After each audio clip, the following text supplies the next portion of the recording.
Bueno, gloria a Jesús. Le damos gloria al Señor por su presencia, por su providencia. Bendecimos a la preciosa iglesia de Jesucristo, esa idoneidad de Dios en la tierra, con todo lo que eso significa. Agradecido al Padre por esta oportunidad una vez más que nos da de compartir con mis hermanos lo que el Eterno ha puesto en mi corazón, que es un mensaje que está íntimamente ligado con lo que yo le llamo la gravedad espiritual, ¿verdad? Y en el marco de un compartir, por allí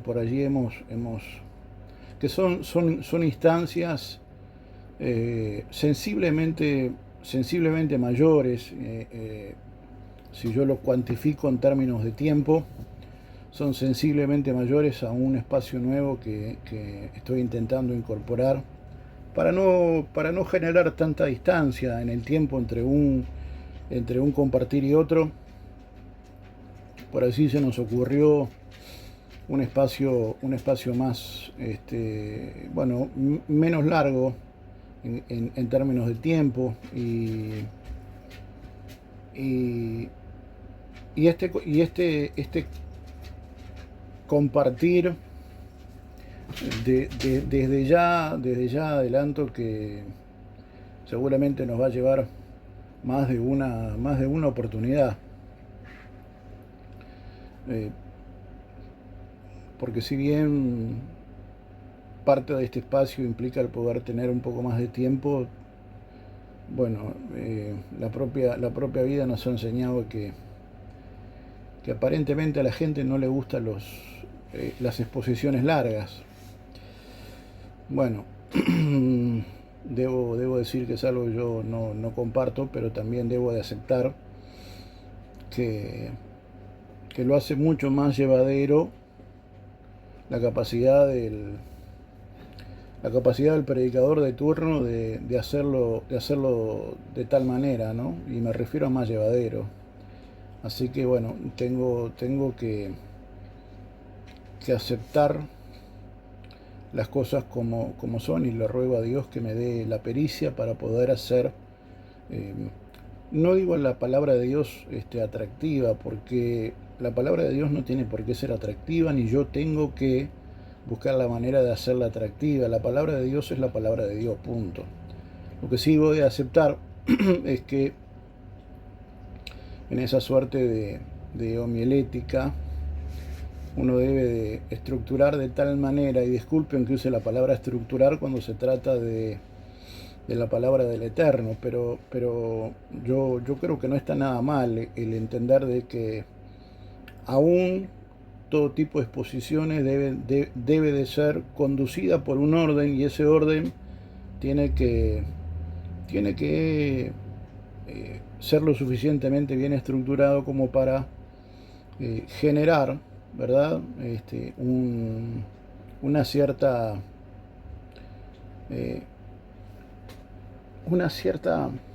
complacencia, o una cierta forma que genere una complacencia y lo haga más llevadero a aquellos que lo están viendo, y mucho más cuando se trata de una exposición sensiblemente larga. Una vez más, el saludo fraterno a mis queridos hermanos desde la intimidad y la humildad de nuestro hogar, más puntualmente desde nuestra habitación, compartiendo un mate. Yo siempre recuerdo un apóstol boliviano, él, que es un hombre no solamente muy avesado, no solamente muy instruido, sino que es un hombre que va a fondo en muchas cosas, por aquello de no acostumbrarse a las cosas de este siglo, al renovar el espíritu de nuestra mente, basado y fundamentado en esos principios bíblicos él va a fondo con muchas cosas y parte, debemos reconocer que parte de la construcción de nuestra vida y de nuestra vida presente es el resultado de varios factores. Uno de ellos es la cultura. La cultura nos permea, sin lugar a dudas que la cultura nos permea o al menos va a intentarlo, permearnos permanentemente, muchas veces para bien y muchas veces de manera absolutamente detestable. Pero, pero siempre recuerdo cómo este apóstol boliviano, cuando comenzó a llevar adelante su ministerio, asumo que por mandato divino lo hizo, creo que fue en Córdoba, en la provincia de Córdoba, eh, trabajar con latinos y fundamentalmente con sudamericanos, fundamentalmente con rioplatenses, llámese Argentina, llámese Uruguay. Bueno, tenemos una historia común muy importante, ¿no? Y la figura de Gaucho es una figura muy común, ¿verdad? Uruguay, Brasil, Argentina, Chile, etcétera.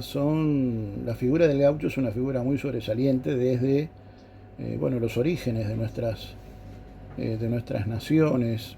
Y una de las observaciones que él hacía en esa búsqueda de generar una suerte de contracultura, él enseñaba que la palabra gaucho es algo de lo que uno no tiene por qué sentirse mal, pero es una figura que nosotros necesitamos de construir, porque gaucho viene de la expresión guacho, y guacho tiene que ver con el resultado de una familia disfuncional, el resultado de hijos ilegítimos, obviamente de hijos con padre y madre, eh, o con progenitores, ¿verdad? Porque de Francia no vinieron con una cigüeña, sin lugar a dudas, pero fruto de la cultura de aquel entonces, eh, muchos muchos de aquellos son el resultado de, bueno, situaciones complejas, llamémosle así, y terminaron funcionando como gauchos a lo largo de toda su vida. El problema es, vuelvo a insistir, que la expresión gaucho viene de la palabra guacho, y guacho tiene que ver con una falta de paternidad, con una ausencia de figuras paternas, con una suerte de orfandad y de un espíritu de orfandad que que va recorriendo nuestras venas y va condicionando no solamente nuestras emociones, sino nuestra psiquis, con todo lo que eso significa, al punto de que va construyendo o va intentando construir en nosotros una sociedad acéfala, una sociedad disfuncional, una sociedad eh, carente de figuras paternas, una sociedad sumida en una orfandad, con todo lo que eso significa, con la dificultad que eso realmente condiciona. Y él hablaba mucho de eso, ¿no? De la necesidad de deconstruirnos para poder estar a la altura del carácter que definitivamente debemos de manifestar. Y no podemos manifestar reino, no podemos manifestar el carácter de Cristo si cargamos en nuestra idiosincrasia, en nuestra psiquis, en nuestro ADN, cargamos una figura de gaucho, una figura de guacho, una figura de orfandad, una figura disfuncional, una figura desordenada, una figura que evidencia enormes carencias, una figura que se resigna en todos los ámbitos y aspectos de la vida, porque convengamos en que era una figura si bien muy utilizada, es muy menoscabada, absolutamente menoscabada. Y por lo tanto, cuando uno va heredando y va heredando, va heredando, va heredando todas esas cosas, vamos condicionando a nuestra población de tal manera que llega un momento en donde buena parte de nuestra sociedad termina adoleciendo de un espíritu de orfandad, y las instituciones que hacen a nuestra nación van, disculpen, van dando testimonio de esa dolencia que es una suerte de orfandad, una dolencia de la cual la Iglesia de Jesucristo tampoco escapa, porque no podemos dejar de reconocer que también somos el resultado de una cultura. No venimos de un repollo, no nos trajo una cigüeña de París, no venimos en una flauta, en una baguette, sino que somos el resultado de un esperma y un óvulo, de un papá y de una mamá, que es el diseño divino, esencialmente. Pero esta persona fue mucho más allá. Yo no sé cómo se animó, honestamente, porque en esa necesidad y búsqueda de construir esa figura para construir la figura correcta, que es la figura de Cristo, él trabajó sobre los elementos más cotidianos, ¿verdad?, que hacen a esa figura de gaucho.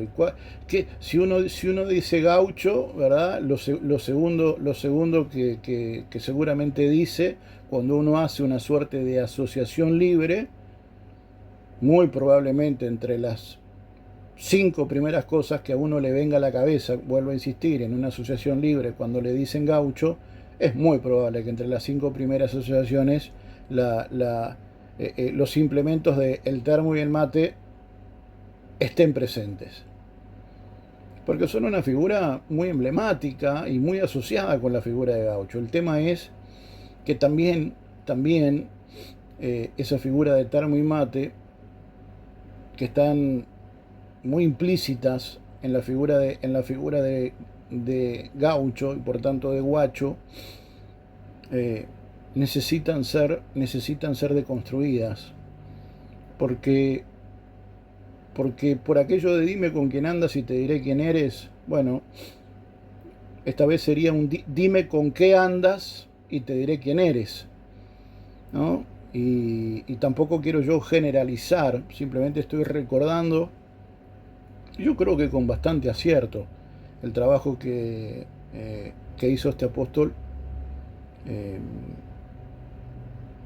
en, en meter el bisturí a fondo, el llevar a la congregación a renunciar a esa condición de guacho, de gaucho, no por ser poco tradicional, sino porque debemos de reconocer de que hay rasgos de la cultura de los cuales no podemos ni debemos de sentirnos orgullosos, a los cuales debemos de renunciar si es que queremos tener una identidad sólida, porque es mentira que somos el resultado de un repollo, es mentira que venimos de un Big Bang, es mentira que las cosas son absolutamente espontáneas, sino que son el resultado de procesos, y el problema es que el resultado del Uruguay de hoy, de la Argentina de hoy, del Brasil de hoy, es el resultado no de un repollo, sino de una sucesión de hechos que se van heredando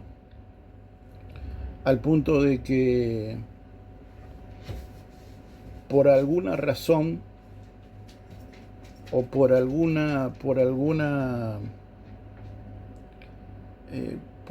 situación más tarde o más temprano terminamos viendo y viviendo y dando testimonio de nuestras raíces, ¿sí? Eh, basta ver nuestra propia biología. Eh, yo estoy convencido de que muchos de los rasgos que yo hoy tengo, obviamente son el resultado de una genética masculina, una genética femenina, por papá y por mamá, pero Es muy probable, yo no conocía a mis ancestros, eh, pero es muy probable eh, que los rasgos que hacen a mi biología, si yo miro muchas generaciones hacia atrás, eh, muchos de ellos eh, tengan, y no casualmente, los mismos rasgos que yo.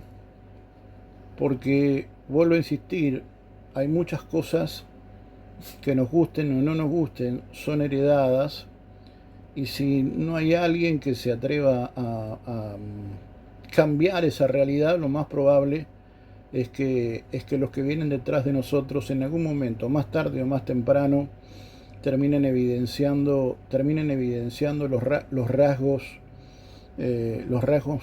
parentales, culturales que hicieron a nuestra existencia. Y, y la cultura de un país, la idiosincrasia de un país funciona exactamente igual. ¿Por qué? Porque no solamente somos el resultado de una genética, de una biología, sino que somos el resultado de una herencia cultural. Entonces imagínense, ¿no? Cuando este apóstol boliviano les dijo, bueno muchachos, yo no les digo que no tomen mate, pero no endiosen al mate, no terminen endiosando al mate. Y debemos de reconocer de que los rioplatenses hemos hecho de la cultura del termo y el mate, y convengamos en que cultura es aquello a lo que le hacemos culto, ¿verdad? Yo veo que la verdad, francamente, el mate, el termo y el mate ha traspasado todas las fronteras de todos los estratos y de todos los ámbitos, porque hoy hasta el Parlamento, ¿verdad? Ese lugar cuasi sagrado, bueno, tan venido a menos, ¿verdad? Pero hasta el Parlamento llevan el termo y el mate. Cuando viene alguna figura presidencial, a veces se le da al embajador de turno un termo y un mate. El problema es que detrás de un termo y un mate hay una figura disfuncional, hay una figura distópica, hay una figura de ausencias, hay una figura de gaucho, por no decir una figura de guacho, y no podemos seguir sustentando nuestra vida y nuestra cultura sobre, sobre esas figuras y sobre esas fisuras que está bien, hicieron a nuestro origen, pero si nuestro origen en definitiva va a marcar negativamente nuestro presente, yo creo que ninguna, no hay ningún impedimento de que hagamos una suerte de reparación y podamos hacer una suerte de contracultura que nos permita pararnos a partir de una nueva realidad y comenzar a construir a partir de esa. Yo no sé si fue muy entreverado, lo que sí, bueno, puedo entender que fue una introducción larguísima, pero yo creo que ya están acostumbrados a eso. Esta charla tiene por nombre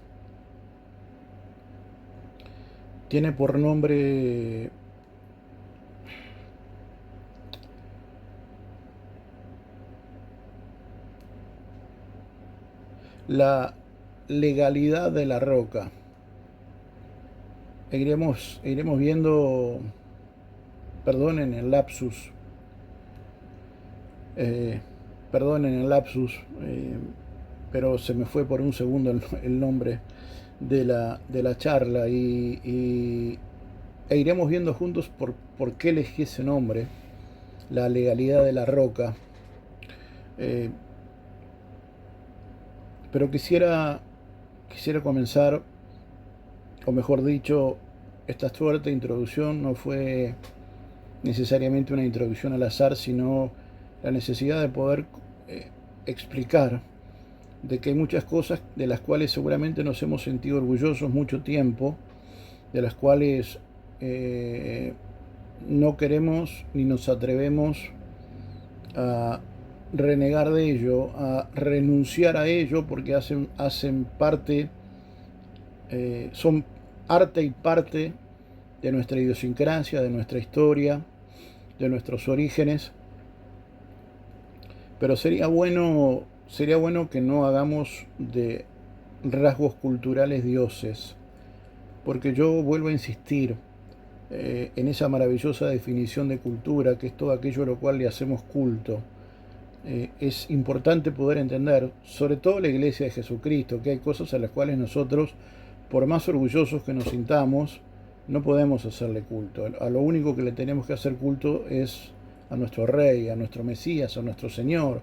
Él es el único merecedor de todo culto, Él es el único merecedor de toda alabanza y de toda exaltación, y todo aquello que de alguna manera a la hora de construirlo nos señale que son una fuente absolutamente negativa para nuestro presente y ni que hablar para nuestro futuro, bueno, mal que nos pese, por más que nos por más que tengamos una gran empatía, una gran simpatía y tengamos un aferrar muy fuerte a eso, bueno, no significa que esté bien, porque definitivamente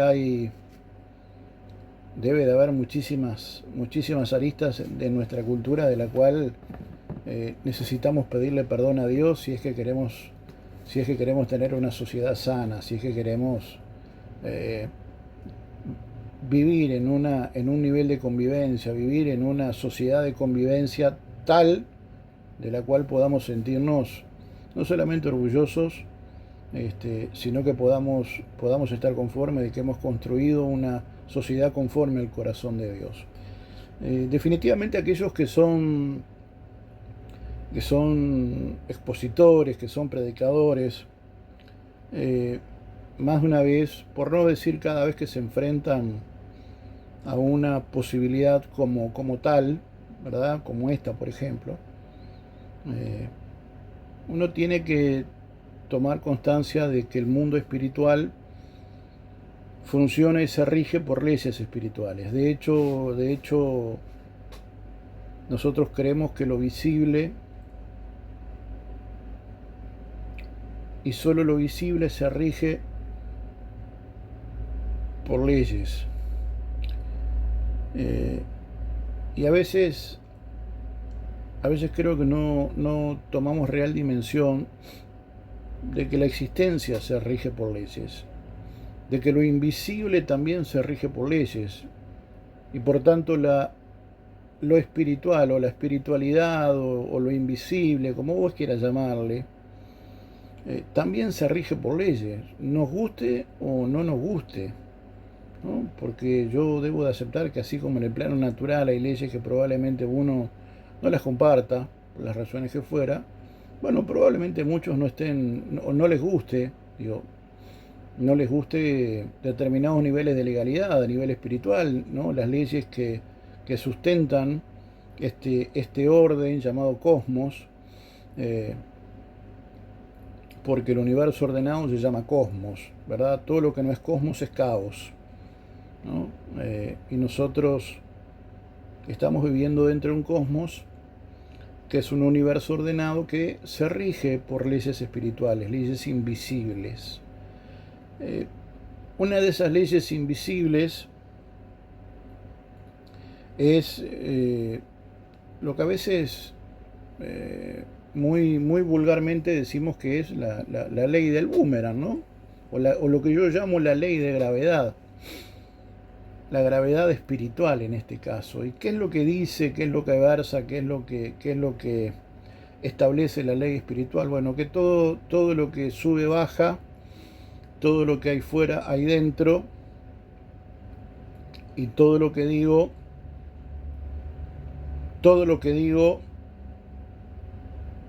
en algún momento me va a volver, porque en el plano espiritual las palabras y las acciones son pesadas.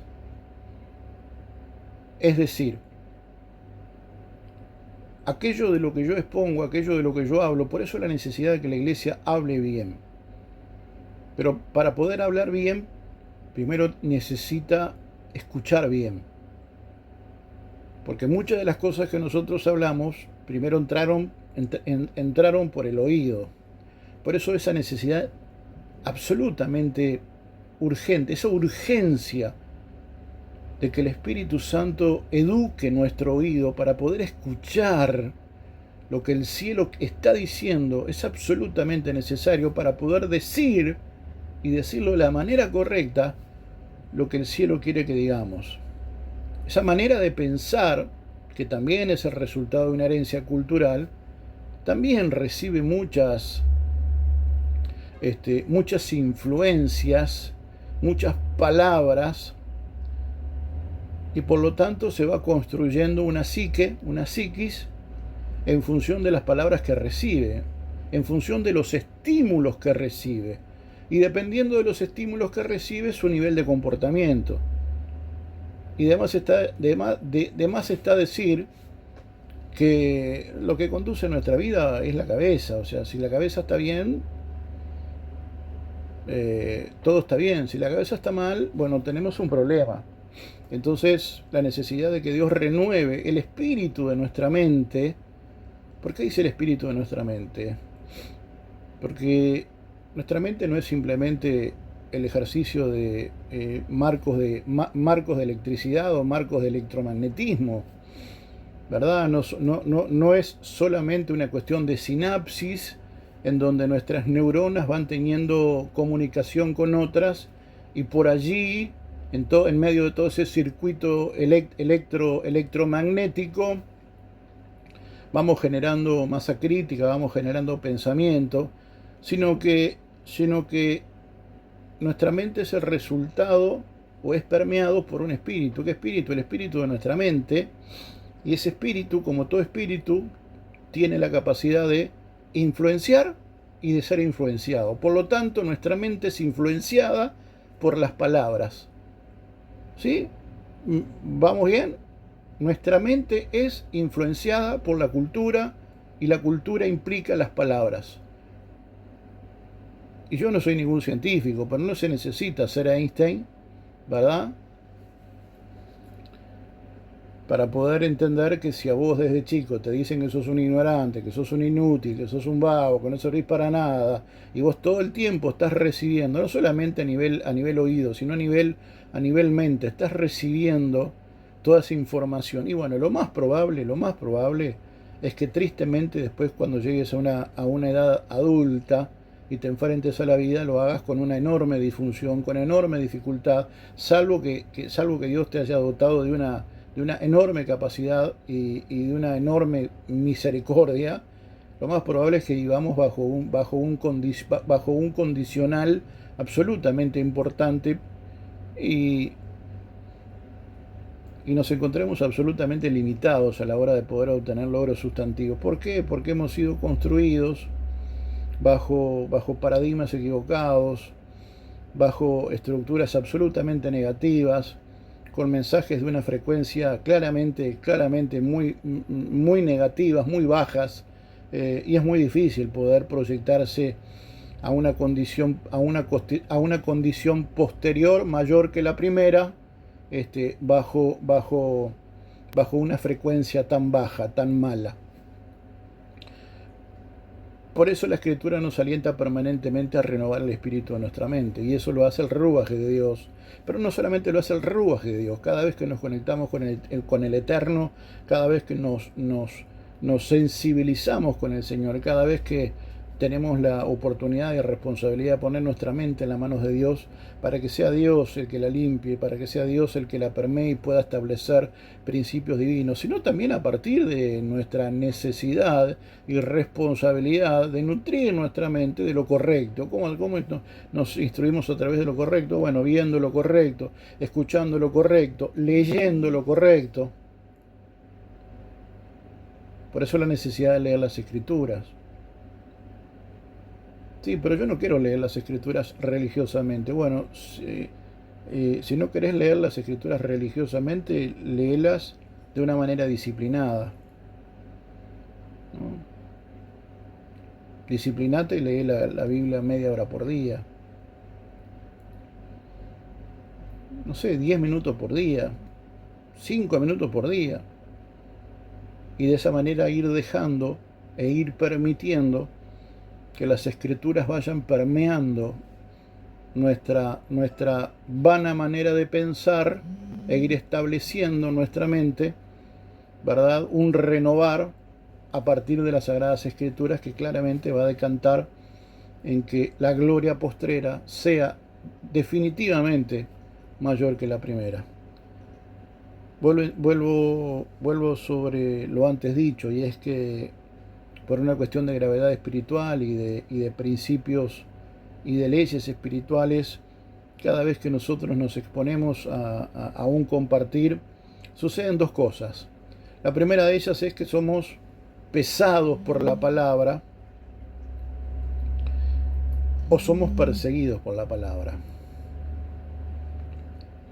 ¿Por qué digo esto? Porque definitivamente todo lo que nosotros decimos en algún momento, por una cuestión de principios espirituales, nos va a volver, y en ese volver vamos a ser pesados para ver qué trecho hay entre lo dicho y lo hecho.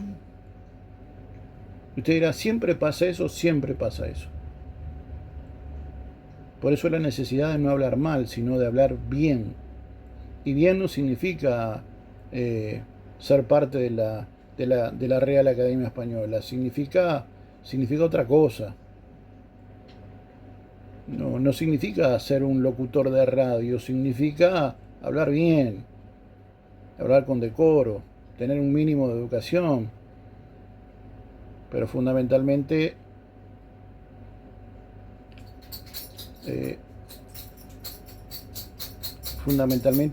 permitir que el reino, que es una cultura, nos permee de tal manera que cuando nosotros leemos las Escrituras nos transforme de adentro hacia afuera, para de esa manera poder ser renovados. Y cuando esa palabra vuelve, nos pesa y nos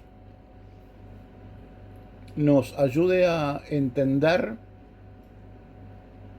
la responsabilidad que implica el llevar adelante un ejercicio de comunicación y mucho más llevar adelante un ejercicio magisterial. Y mucho más cuando está íntimamente ligado con los principios y los preceptos divinos.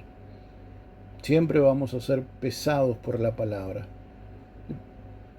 Pero cuando somos pesados por la palabra, ese mismo principio espiritual, esa misma ley espiritual,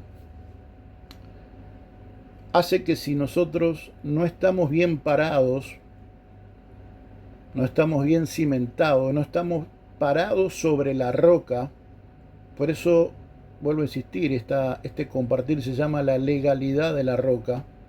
Si nosotros no estamos formalmente parados sobre la roca, la palabra, lejos de edificarnos, lejos de construir, ¿verdad?, o reafirmar en nosotros principios divinos y eternos y establecer en nosotros la cultura del reino, porque yo vuelvo a insistir, el reino no es algo efímero, no es algo etéreo, no es algo místico, es una cultura. Nosotros, como hijos de Dios, no nos podemos sentir orgullosos de la cultura uruguaya. Nos tenemos que sentir absolutamente plenos cuando manifestamos la cultura del reino al cual decimos pertenecer. Porque recuerden que tenemos doble ciudadanía, ¿verdad? En este caso, bueno, hay gente que tiene más, pero en este caso nosotros somos, todo mortal tiene al menos doble ciudadanía. Varón, ¿pero qué está diciendo usted? Se lo explico. Todo mortal que se jacte de ser hijo de Dios tiene doble ciudadanía. La primera es el país en donde naciste. Punto. La segunda es la ciudad del cielo. Es el cielo. Esa es nuestra segunda ciudadanía. ¿Y cuál es más importante? Y bueno, las dos. Pero es necesario que podamos entender de que aunque estemos en este mundo, no somos de este mundo. ¿Qué es lo que las escrituras nos están diciendo? Es, aunque ustedes hayan nacido en una cultura, ustedes no se acostumbren a esa cultura si esa cultura difiere de la cultura correcta. ¿Y cuál es la cultura correcta? La cultura del reino. Esa es la cultura correcta. La cultura correcta es la cultura que proviene del cielo. Y esa cultura ya vino. ¿Y cuál es la cultura que ya vino? La cultura que ya vino manifiesta en una persona, y su nombre es Yehoshua. Esa es la cultura que nosotros necesitamos manifestar todos los días. No el termo y el mate. Porque con enorme emoción y orgullo nos ponemos la mano en el pecho cuando entonan el himno, pero no nos ponemos de pie, por ejemplo, cuando comparten la palabra de Dios. Pero no hacemos silencio cuando el Espíritu Santo está hablando.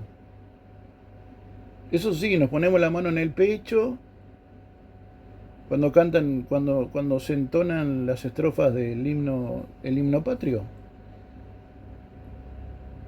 Y vos sabés que tiene mucho que ver eso, ¿no? Ahí dice cuál es la cultura que prevalece, cuál es la cultura imperante en tu vida, cuál es la cultura reinante. Ahí lo ves en ejemplos absolutamente prácticos. ¿Qué pasaría si viene Dios y te dice el día de mañana? No estoy diciendo que sea así, ¿eh?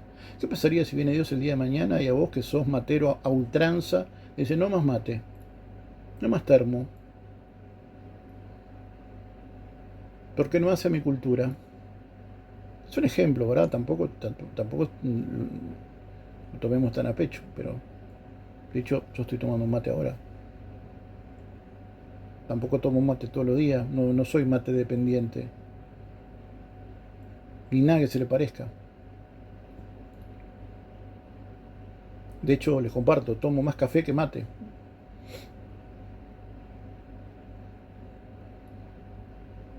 Pero ¿qué pasaría si viene Dios y me dice, bueno, te saco a vos, me pongo a mí? ¿Qué pasa si Dios el día de mañana me dice, Marcelo, no quiero más el mate porque el mate es representativo de una cultura que no ha sido buena y necesitas renunciar a esto?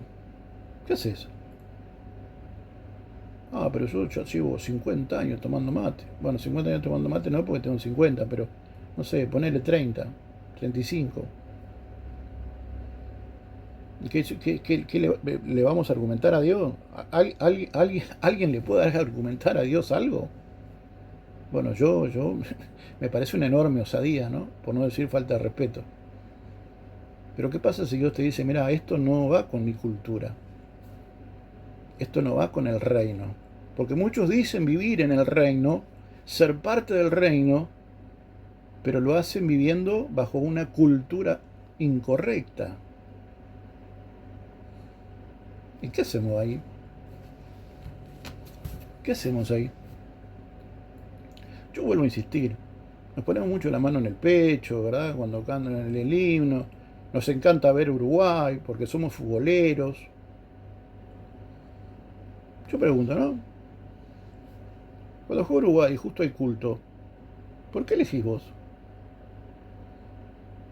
¿Por ver Uruguay o por ir a la iglesia?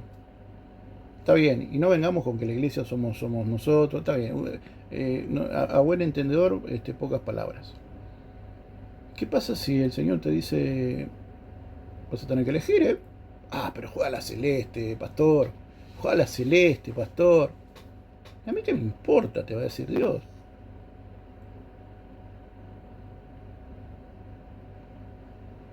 No me contestes. Por las dudas no me contestes. ¿Qué pasa si Dios te dice dame el termo y el mate? ¿Qué pasa? Nos emocionamos con el himno, nos emocionamos con ver Uruguay, nos emocionamos con una cantidad de cosas que hacen a nuestra cultura, pero no vamos a la casa de Dios, no tenemos un compromiso con Dios, no nos ponemos de pie cuando leen la palabra de Dios. No le hacemos reverencia al rey de reyes. A ver, no te estoy hablando del rey de España, del rey, el rey de la reina de Inglaterra, bueno, ya se peló, pero no estoy hablando de ninguna eminencia, no estoy hablando de nada de eso, pero estamos hablando del rey de reyes, el señor de señores, aquel en quien todo lo visible y lo invisible se sustenta por él, en él y para él. Y nosotros le prestamos atención si tenemos tiempo y ganas. No nos postramos en el piso ante él. No hacemos silicio. Pero ¿puede pasar eso? Sí, puede pasar eso. De hecho pasa y pasa mal. Pasa mal. Es por eso yo entiendo que es absolutamente importante poder definir y hacerlo de la manera correcta, porque me parece que muchas veces nos dejamos llevar por las definiciones de turno, las definiciones de esta cultura, las definiciones que seguramente hayamos incorporado a lo largo de la vida y las experiencias que hayamos tenido, afortunadas o desafortunadas, que hayamos tenido en la vida. Yo entiendo que la Escritura dice que los que amamos a Dios todas las cosas nos ayudan a bien, pero yo no sé si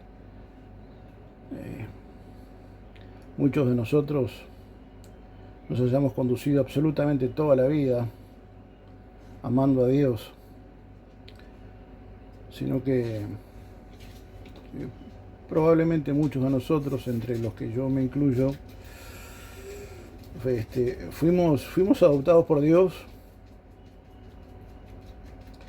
enamorados por Dios, ya siendo grandes, ya habiendo errado bastante. Y créanme, no estoy haciendo una competencia de quién se equivocó más. Me parece una discusión absolutamente absurda. Yo a veces veo como que hacemos competencia a ver de qué pozo nos sacó Dios más profundo. Ni que eso fuera algo digno, algo de lo cual sentirnos orgullosos. Sin duda enaltece a Dios, pero no es algo de lo que creo yo que nos tengamos que sentir orgullosos. Sí poder entender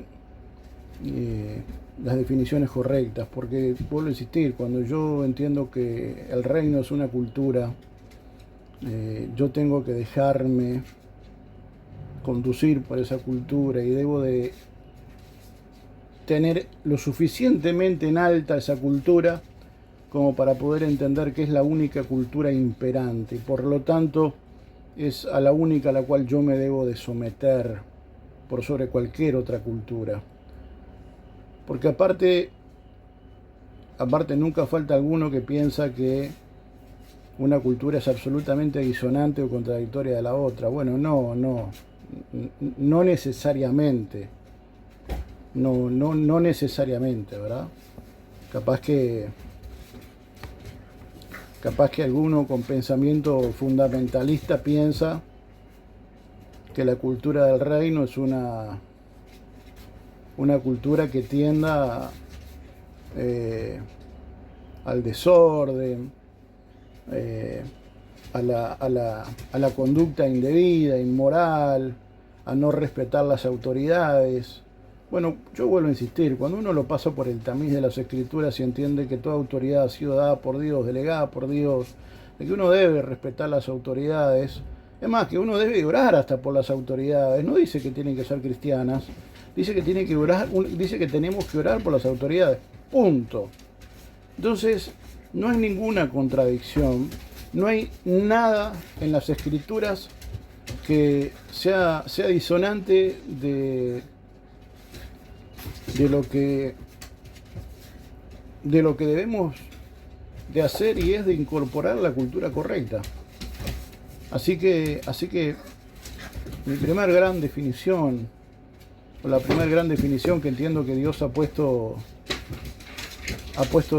en mí, es aquella que tiene que ver con con poder vivir conforme a la cultura de reino. Tenemos que ser una iglesia de reino. No podemos ser otra cosa que no sea una iglesia de reino. De hecho, la iglesia pensada en términos divinos para funcionar como tal es intrínsecamente una institucionalidad fundamentada en la cultura del reino. Y esa cultura forma parte de un sistema de gobierno y forma parte de una legalidad que yo creo que en estos tiempos el Señor nos está llevando a hacer un relevamiento para poder determinar bajo qué legalidad, bajo qué normas, bajo qué preceptos, bajo qué lineamientos, por no decir bajo qué cultura nosotros nos estamos conduciendo. Porque podemos llenarnos la boca diciendo que somos hijos del reino, somos hijos del rey, pertenecemos al reino de los cielos, pero cuando le rendimos culto a cosas que están en las antípodas de lo que las escrituras y por tanto Mashiach dicen y esperan de nosotros, bueno,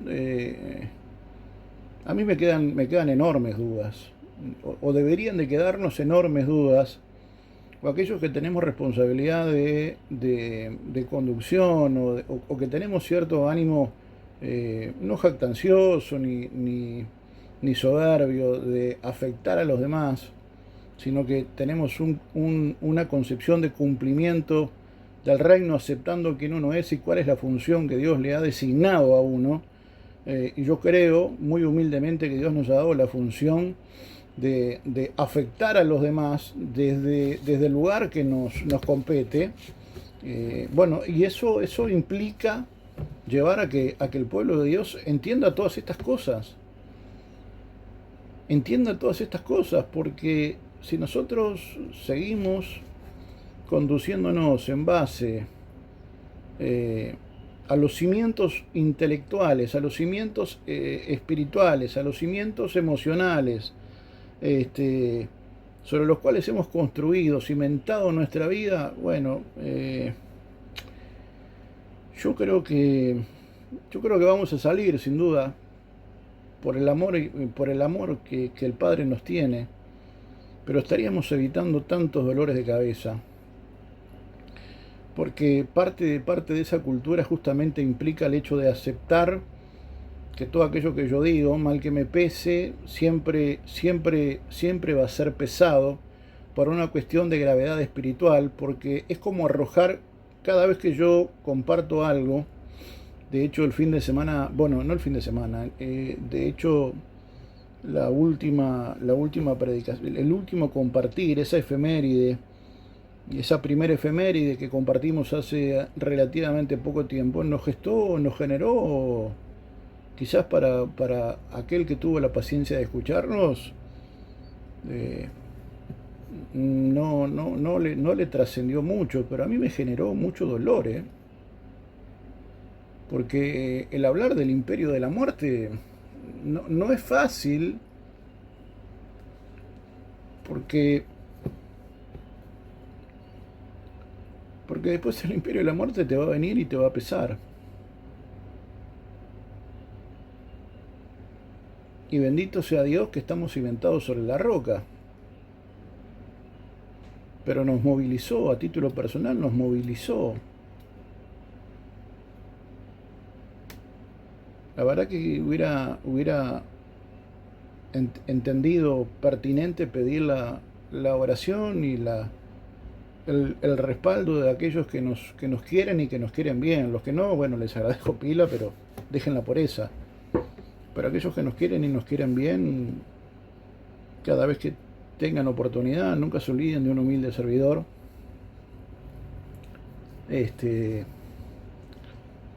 Por esta misma realidad que les estoy compartiendo, y es que siempre que compartimos algo somos pesados, por eso mismo que compartimos. El tema es cuando a veces no estamos, y yo creo que es válido decirlo, porque hay que enseñarlo. Hay que enseñarlo. Hay cosas que son incómodas. Yo qué sé. Yo entiendo que hay cosas que son incómodas, ¿no? Entiendo que a veces hablar de dinero es incómodo. Entiendo que hablar acerca de sexo o de sexualidad puede llegar a resultar incómodo. Entiendo que hay cuestiones doctrinales que pueden llegar a resultar incómodas, como por ejemplo el tema de la sujeción. Son temas que son muy escurridizos, son incómodos, pero hay que agarrar el toro por los cuernitos y enseñar a la gente que Dios nos ha puesto al lado. Porque si no, ¿qué sentido tiene? La verdad, es como que fuéramos los semáforos en medio de una calle transitada, eh, con bombitas quemadas. O sea, estamos al santo botón.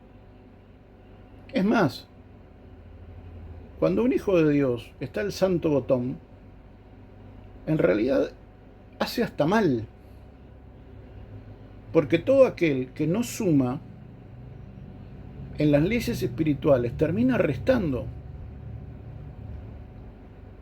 En las matemáticas del cielo es muy sencillo esto. El que no suma resta. Entonces, si yo soy hijo de Dios, pero no llevo adelante ninguna funcionalidad en el cuerpo, estoy restando. Definitivamente estoy restando. Entonces imagínate que nosotros somos, en medio de la carretera de la vida, los semáforos que marcan, ¿no?, algo tan importante como el normal funcionamiento del tránsito, ¿no? Pero resulta que la luz roja está quemada, la luz amarilla está quemada y la luz verde está quemada. O sea, en definitiva, estamos al santo botón. Porque están quemados. ¿Para qué estamos? Si no cumplimos ninguna función. El tránsito se va a manejar como pueda, pero lo más probable es que haya un accidente, perdón, y lo más probable es que seamos responsables de varios accidentes. Por eso siempre digo que el que dice ser parte de, pero no funciona, y mal que le pese, tiene algunos accidentes arriba. Porque si no es por acción, es por omisión.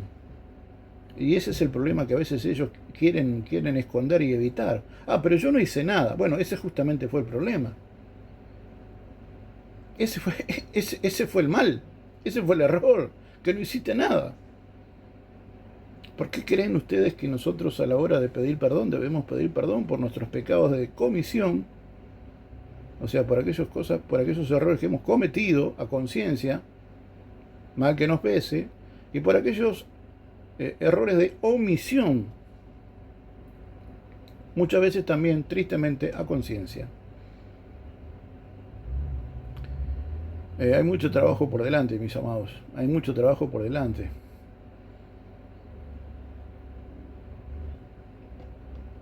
Y parte de ese trabajo implica, vuelvo a insistir, el hecho de poder entrenar a aquellos que van a tomar la posta, aquellos que van a continuar la carrera, para que lo hagan desde una posición correcta, para que no comiencen corriendo desde atrás. Porque si no,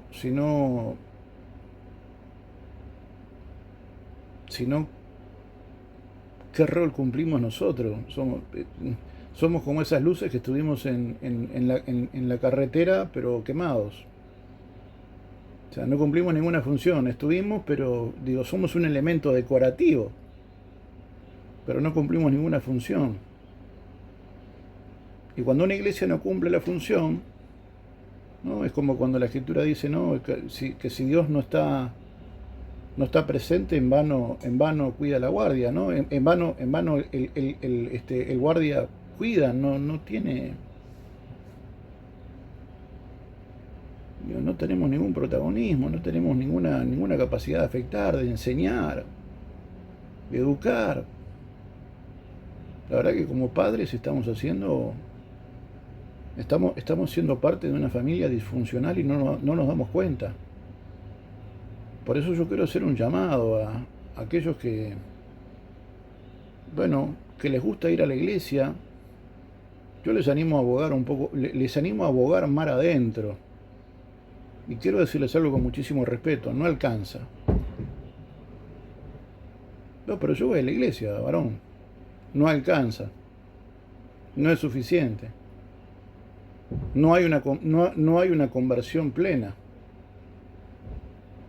Porque si no hay un ejercicio que implique una funcionalidad, yo entiendo que hay mucha gente que dice que nuestra comisión no pasa por servir a Dios.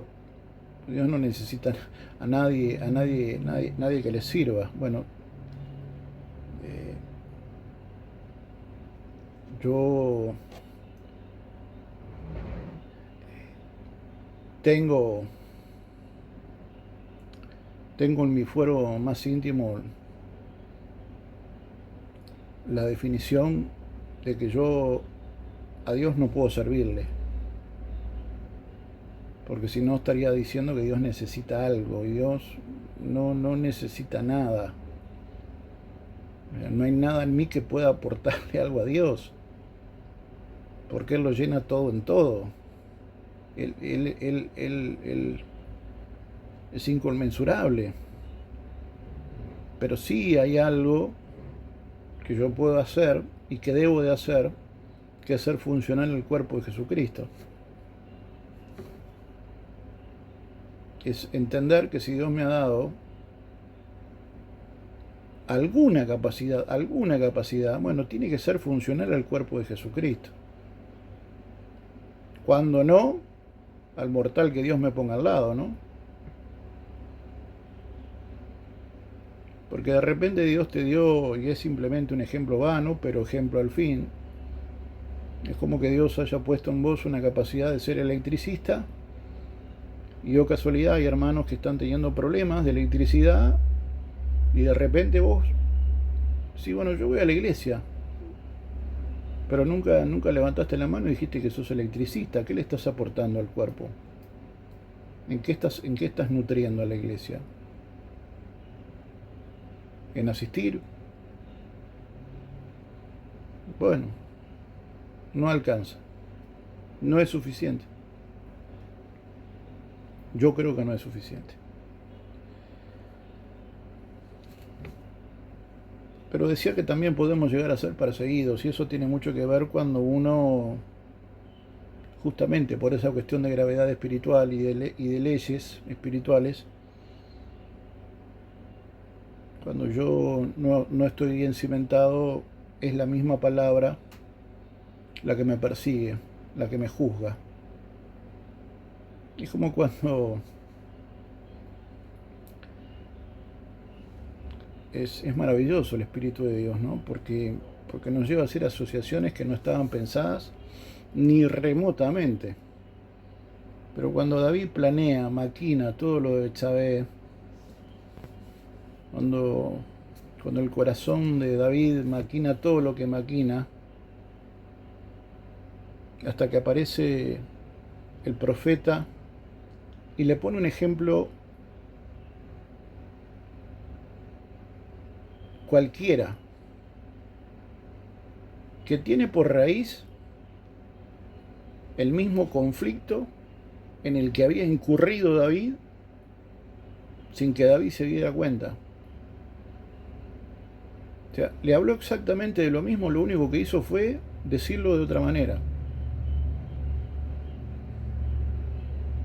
Ponele que David le erró, no sé, con peras y bananas. Y el ejemplo que le puso el profeta fue de tornillos y clavos. Pero el ejemplo fue pero la base del ejemplo fue la misma.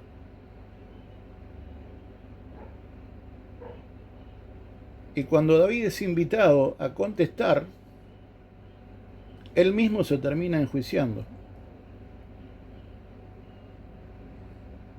Cuando dice, bueno, habría que tomar reparos, habría que castigar, habría que hacer esto, habría que...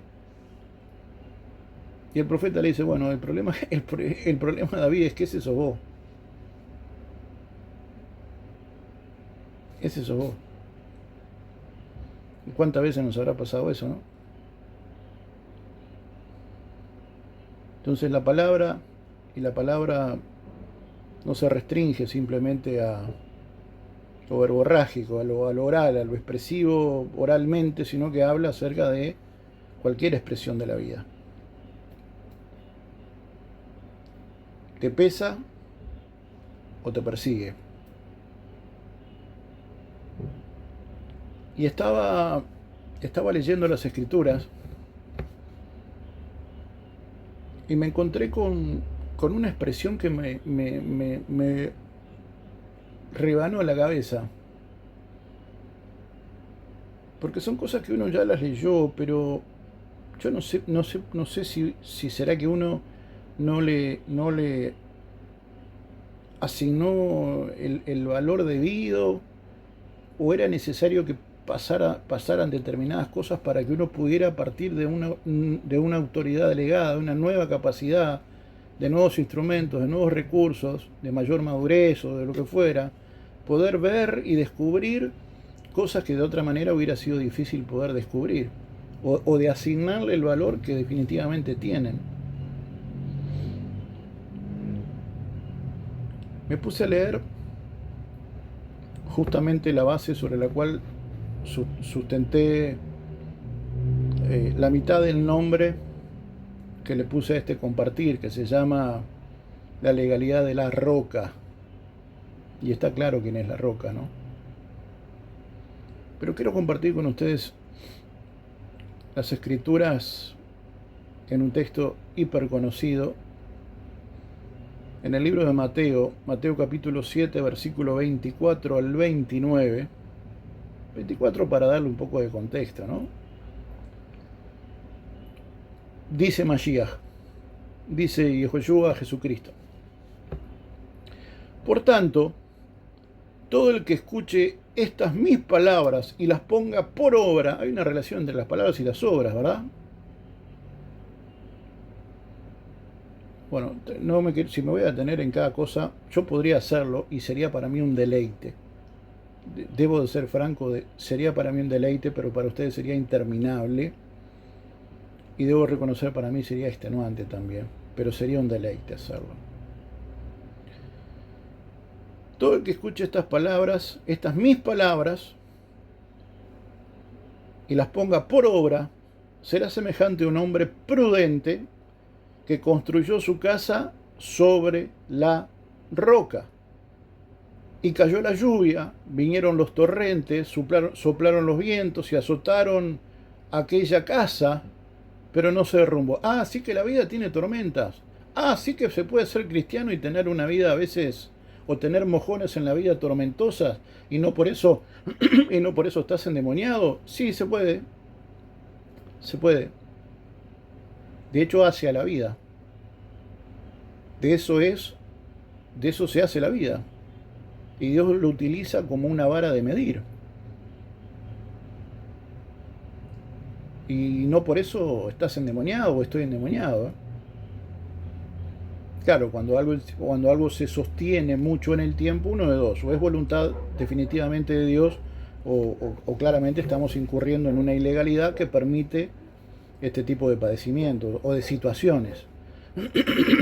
Cualquiera de las dos son viables y habría que ver cuál es, ¿no? Porque a veces uno se involucra y quiere ser más bueno que Dios, y se involucra, ¿verdad?, en procesos, porque a veces tal vez algún hermano está pasando alguna dificultad y uno se involucra y se involucra de más.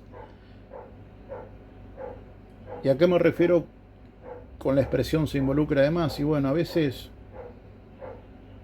algún hermano está pasando alguna dificultad y uno asiste en la medida de lo que pueda y ora, intercede, hasta que de repente por allí, a las cansadas, y después de recibir algunos cachetazos porque tal vez no supimos leer entre líneas, El Señor educó definitivamente nuestro oído de tal manera que pudimos escuchar, muchacho, no te metas porque soy yo el que está orando con él. Él ha incurrido o ella ha incurrido en determinadas ilegalidades y está pagando el precio de la desobediencia. Y yo estoy tratando con él. Yo no sé por qué por qué te estás metiendo. Porque no es el diablo. Soy yo. ¿Alguna vez te pasó eso? A mí sí. A mí sí. Y cayó la lluvia, vinieron los torrentes, soplaron los vientos y azotaron aquella casa, pero no se derrumbó, porque sus cimientos habían sido puestos sobre la roca. Pero todo el que escuche estas mis palabras, quiero hacer énfasis en mis palabras, y no las ponga por obra, será semejante a un hombre insensato que construyó su casa sobre la arena. Y cayó la lluvia, vinieron los torrentes, soplaron los vientos y azotaron aquella casa, y se derrumbó, y grande fue su destrucción. Y acá es en donde viene lo fascinante, lo majestuoso, lo digno de expresarle a nuestro Dios la mayor expresión de reverencia y gratitud. Y sucedió, versículo 28, y sucedió que habiendo Jesús terminado de hablar estas palabras, las multitudes estaban admiradas por su enseñanza. ¿Por qué estaban admirados por su enseñanza? ¿Porque les hablaba lindo? No. ¿Porque tenía una gran verborragia? No.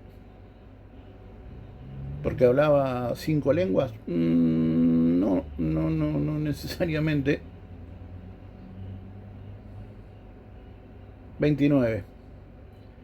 Porque les enseñaba como quien tiene autoridad y no como sus escribas y fariseos. Es maravilloso, es maravilloso. A mí me emociona esto. Me maravilla y debo reconocer que también un poco me humilla, pero no lo digo en una... no es que yo sea bipolar, nadie se de pareja, pero a lo que me refiero es a que, digo, yo no dejo de tener convicción y autocrítica. Pero esto ensalza el nombre de mi Señor, esto bendice, esto bendice su nombre, engrandece aún más su nombre, porque me lleva a mí a humillarme de una manera aún mayor. Porque la única manera que existe de exaltar a Dios, que está exaltado, ¿cómo haces vos para exaltar a alguien que ya ha sido exaltado hasta lo sumo? ¿No? Y esto yo se lo escuché a un apóstol a quien Dios lo ha usado mucho y seguramente lo siga usando. Para más pistas es guatemalteco.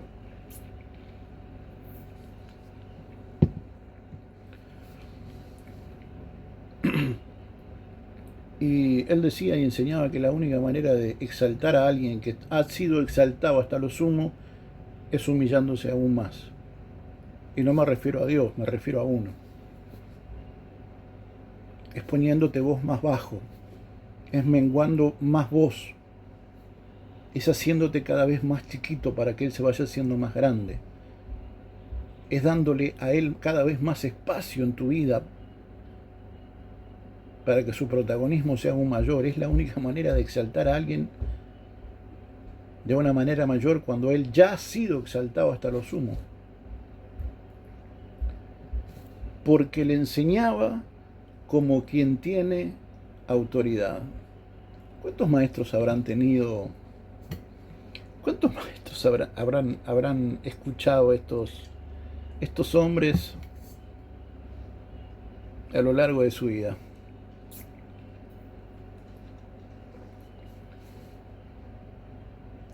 ¿Cuántos maestros creen ustedes que han tenido estos hombres, no? Probablemente se han tenido varios. más allá de que había un claro orden jerárquico en aquella época,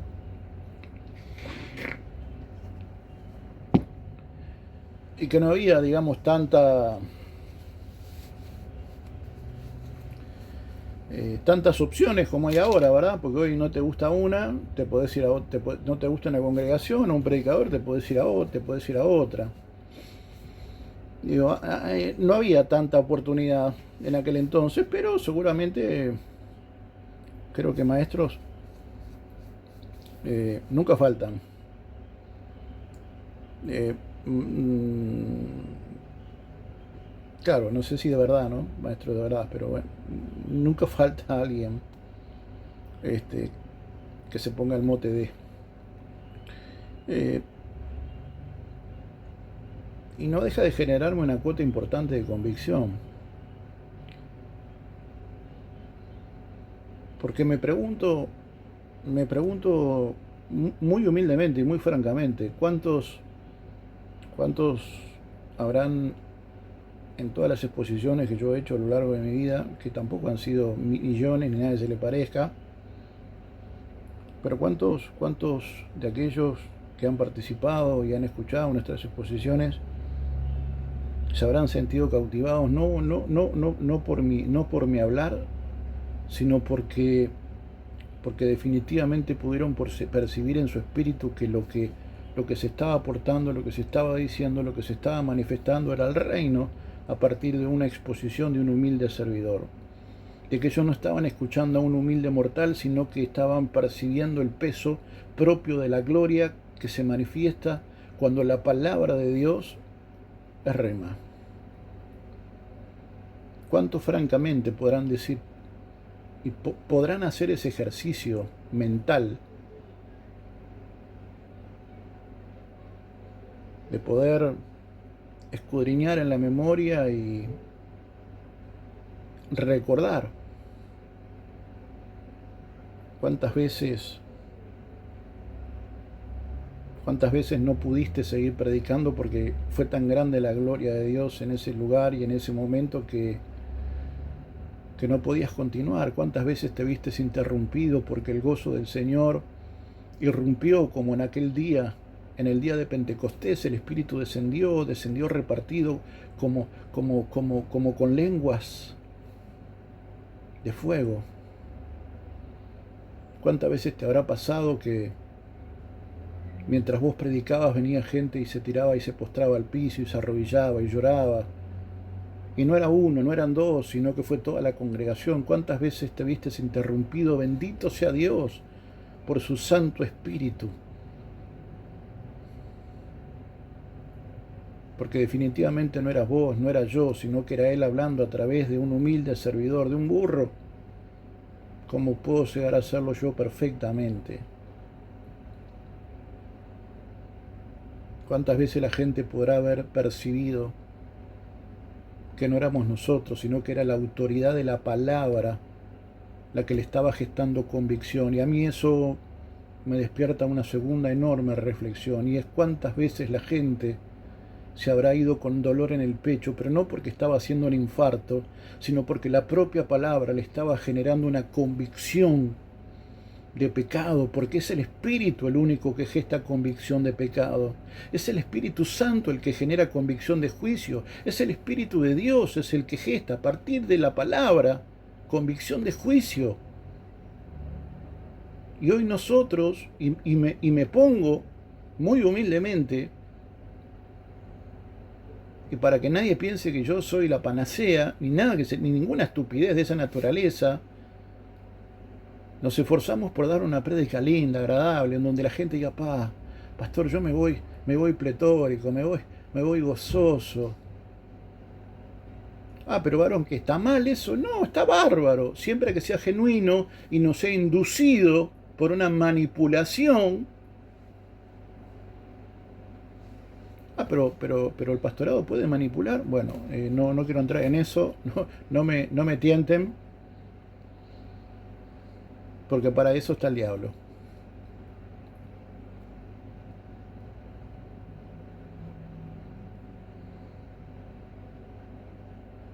¿Cuántas veces habremos de manera consciente o de manera inconsciente armado los sermones buscando que los hermanos se vayan felices, contentos, ¿no? Gozosos, saltando, llorando de una manera hasta emotiva? Y yo pregunto, ¿cuántas veces se fueron con un dolor en el pecho desgarrador? ¿Cuántas veces se fueron con un sentimiento de tristeza, de dolor?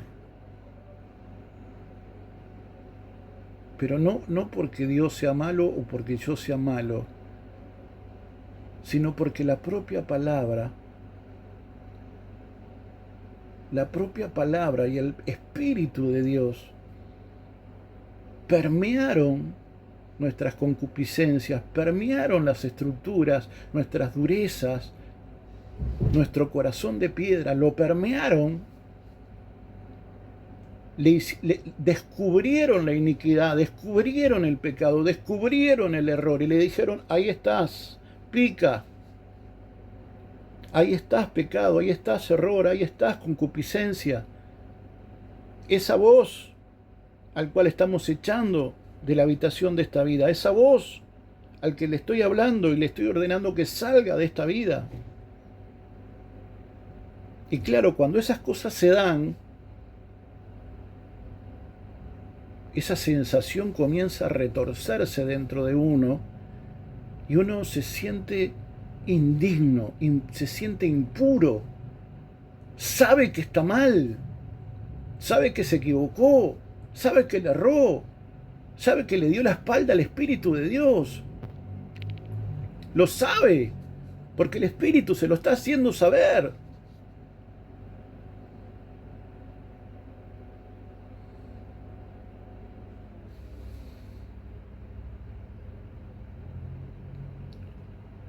¿Cuántas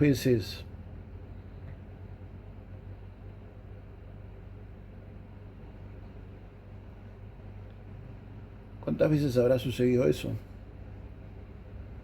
Y yo no digo ni de proponer una cosa ni de proponer la otra como predicador de turno, ¿eh? Porque si está mal manipular para un lado, está mal manipular para el otro, porque lo que está mal es la manipulación. Pero en realidad fue una suerte de maquillaje para que... No. El para qué no importa. El solo hecho de maquillar está mal. No importa si la persona se va sonriendo o se va llorando. Está mal. Porque vos no podés maquillar la palabra, porque la palabra no requiere maquillaje. A la palabra hay que exponerla y dejarla que haga lo que tiene que hacer la palabra.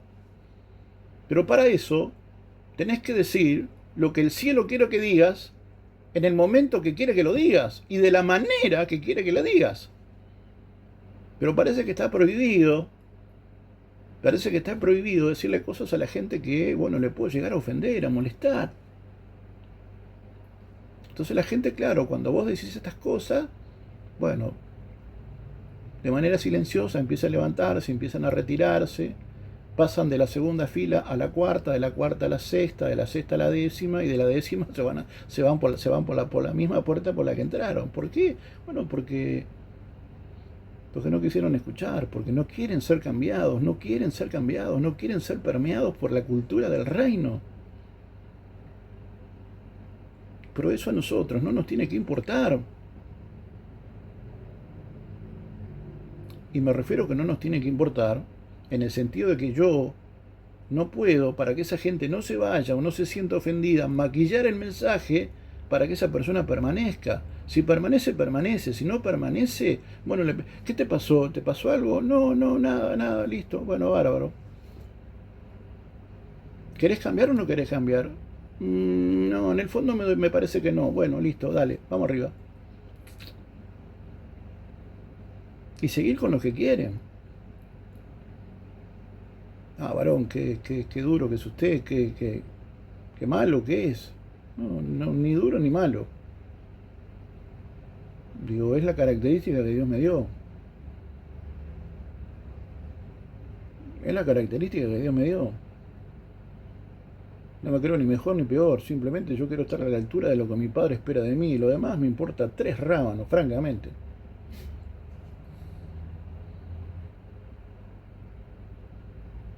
Pero esta frase a mí me generó una convicción tan interesante.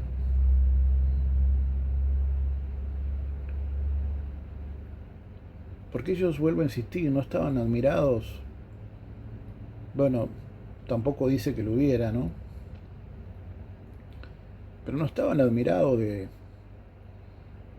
Y no estoy diciendo que eso esté mal, quiero aclararlo desde ya. No dice que estaban maravillados por la hermosura de la congregación, del templo, de la célula, de las comodidades, de que tengan aire acondicionado, de que tengan sillas super pullman, de que tengan un coro que ni la orquesta sinfónica, de la pulcritud, del orden.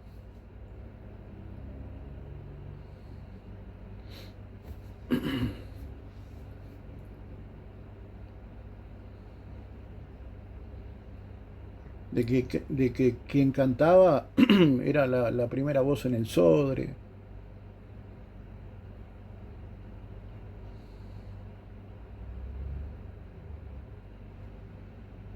Del costosísimo sistema de luces, del sonido envolvente, Rai High, yo qué sé, y todo lo high que hay por ahí,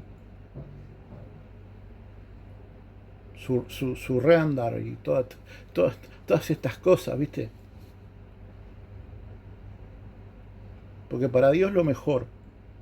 ¿Y no será que lo mejor para Dios, en vez de ser el parlante más caro, es el corazón más limpio?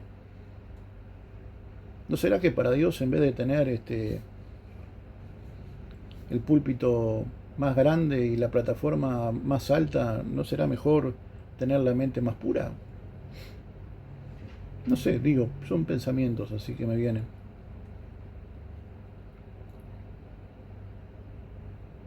Lo que le maravilló a este pueblo y lo que le llevó a destacar y a ver la figura distinta, que sin duda lo es, por antonomasia, de Jesucristo, fue la autoridad con la que hablaba. Él hablaba y era la verdad hablando, era la verdad dándose a conocer, era la autoridad misma hablando. No era una persona cualquiera, era la autoridad misma dándose a conocer. Ah, pero era Jesucristo, nosotros no podemos, porque la autoridad es Él. Ah, bárbaro, y nosotros no se supone que tenemos que ser imitadores de Él. ¿No dijo Él que nosotros haríamos cosas aún mayores a las que Él hizo? Entonces no podemos decir que estas cosas no pueden pasar. Estas cosas deberían de pasar. Qué lindo qué lindo sería que termine el culto y la gente te espere afuera o te espere, no sé, allí en la entrada y te diga, pastor, la verdad que me duele hasta el alma. La verdad que me voy con una sensación de que le estoy fallando a Dios, pero mayúscula. Y quiero agradecerle por esto. Quiero agradecerle. Y quiero agradecerle a Dios por instrumentos como usted. Porque usted no está acá para sacarnos una sonrisa, para hacernos felices, sino para dar a conocer la palabra de Dios y lo que es correcto. Para poder dimensionar la responsabilidad que tenemos, que es la de ser hombres de reino, mujeres de reino. Y un hombre y una mujer de reino es alguien que se conduce bajo la legalidad que implica el ejercicio de ser un ciudadano del reino de los cielos, con todo lo que eso significa. Qué lindo sería eso. Normalmente te esperan aquellos que te dicen, qué lindo sermón, pastor. Y no digo que esté mal, vuelvo a insistir, no digo que esté mal, sería maravilloso también. Las dos cosas serían maravillosas. Qué lindo sermón, pastor, qué linda palabra. Pero yo, francamente, a mí me ha pasado, y me pongo yo en primer lugar casi siempre. A mí no me ha pasado eso. Y me encantaría que me pasara. Que alguien me esperara al final, en la entrada, y me diga, pastor, la verdad, que me voy con una sensación de que soy un pecador, pero como nunca me pasó en la vida. Me voy con la sensación de que estoy errando en mi matrimonio, en mi relación con mis hijos, en mi relación con él, en lo que Dios te diga. Y quiero darle gracias. Y quiero darle gracias a Dios, porque me habló a través de usted. Y eso a mí me enamora de Él, porque me sigue enseñando que a pesar de todo eso, todos esos errores, Él me sigue amando. Y me sigue dando la oportunidad, por ejemplo, a través de personas como usted, que en este momento están siendo un instrumento fantástico de Dios. Y quiero darle gracias al Espíritu de Dios, porque yo sé que no fue usted, pastor. Porque usted puede hablarme una semana de corrido, que a mí me da lo mismo. Porque el único capaz de gestar convicción de pecado, justicia y juicio es el Espíritu de Dios. O sea que no fue usted el que habló fue el Espíritu de Dios a través de usted. Qué lindo sería eso. Pero a mí, vuelvo a insistir, me sigue maravillando esa expresión en donde dice que los discípulos, donde dice que la gente le estaba admirada de cómo Jesús enseñaba. Vuelvo a insistir, por su verborragia, no. Porque tenía voz de locutor, tampoco. Porque estudió comunicaciones en alguna universidad, no, tampoco.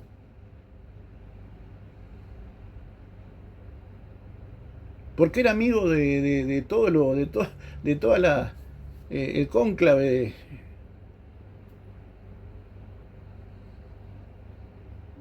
de la religión de turno, no, tampoco. Porque enseñaba como quien tiene autoridad.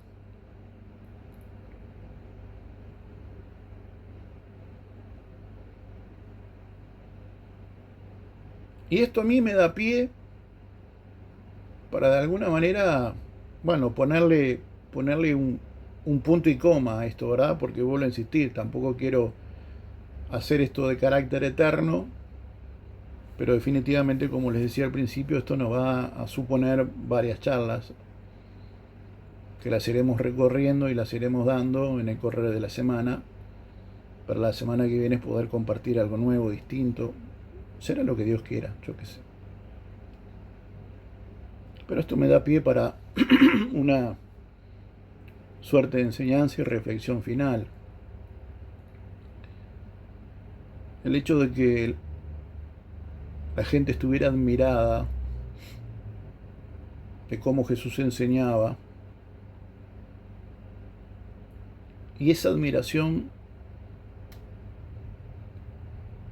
se sustentaba en el hecho de que Cristo hablaba con autoridad.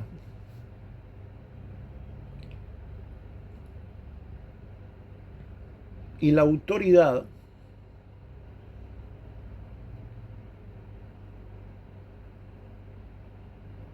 se gana y se delega.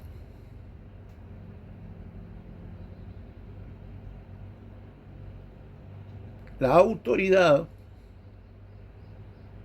es el resultado de un sistema jurídico en donde a alguien, por la razón que fuera, le fue asignada una determinada autoridad.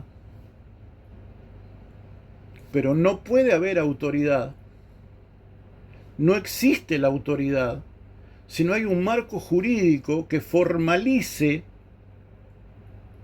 ese ejercicio de autoridad. Te pongo un ejemplo tonto. ¿Quién determina quién es, no sé, senador? Usted dirá, bueno, la gente, los votos. Sí, yo diría más bien la Constitución de la República, que es la que dice que en el ejercicio de la democracia, en función de los votos y de las matemáticas que quieras hacer, es la propia Constitución la que en función de ese ejercicio de la democracia le da a esa persona el marco legal necesario para que a partir de los votos pueda llegar a asumir el rol de competencia, sea de senador, sea de diputado, sea de presidente de la República, que no es ni más ni menos que una medida y un ejercicio de autoridad. Ahora, ¿esa autoridad nació en él? No. ¿Se la ganó? Sí. Pero si no hubiera una constitución que formalizara ese ejercicio cívico, yo no puedo pararme en la Plaza Independencia y decir, muchachos, yo tengo autoridad, porque lo más probable es que me saquen con unas con unas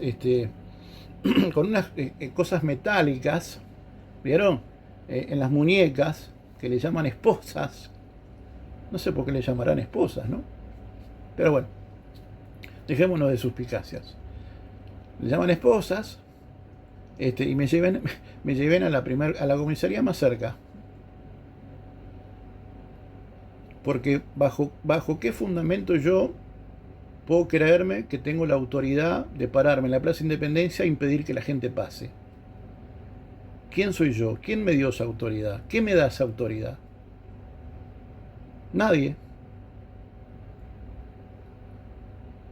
¿Por qué? Porque es una locura. Ahora, si hay un policía que forma parte de un sistema mayor que el propio policía, que le da las competencias y la autoridad al policía, decir, bueno, no se puede pasar por acá, ¿eh? ¿Usted cree que la persona se va a detener o no? Yo creo que sí. Si tiene sentido común, si entiende autoridad, si es educada, yo entiendo que sí. ¿Y por qué? ¿Cuál es la diferencia entre el policía y usted? Y bueno, que a él le fue dada una autoridad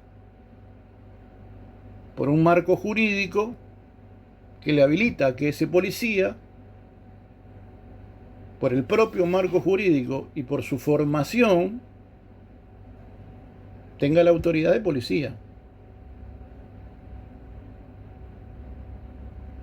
Yo, no hay ningún marco jurídico que a mí me habilite a pararme en la mitad de una plaza pública y decirle a la gente que no puede pasar. No existe nada. Es una reverenda locura. Pero al policía sí, al militar sí, aquellos que son responsables de la seguridad pública sí. ¿Por qué? Porque forman parte de una institucionalidad mayor.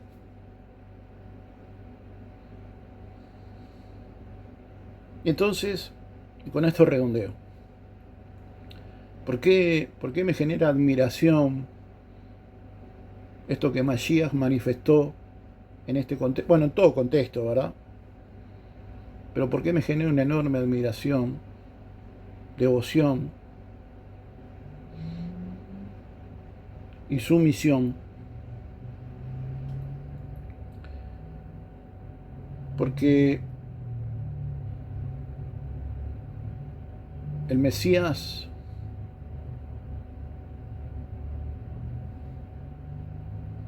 vino a este mundo a manifestar una medida de autoridad para poder establecer una